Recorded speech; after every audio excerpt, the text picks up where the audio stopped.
Hello everyone, I hope you are doing well. Today we'll talk about how to fix or how to solve the problem of Wattpad beta app. We click on settings. Here we click on apps, default apps, app settings. On above you will search about Wattpad beta and you will click here.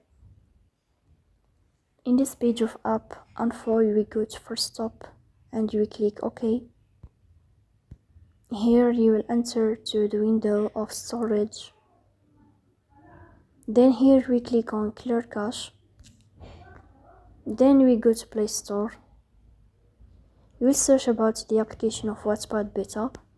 Here if you find update, then you will update your app to fix that problem. So that's all. Don't forget to support us by like and subscribe. See you next time and thank you for your watching and your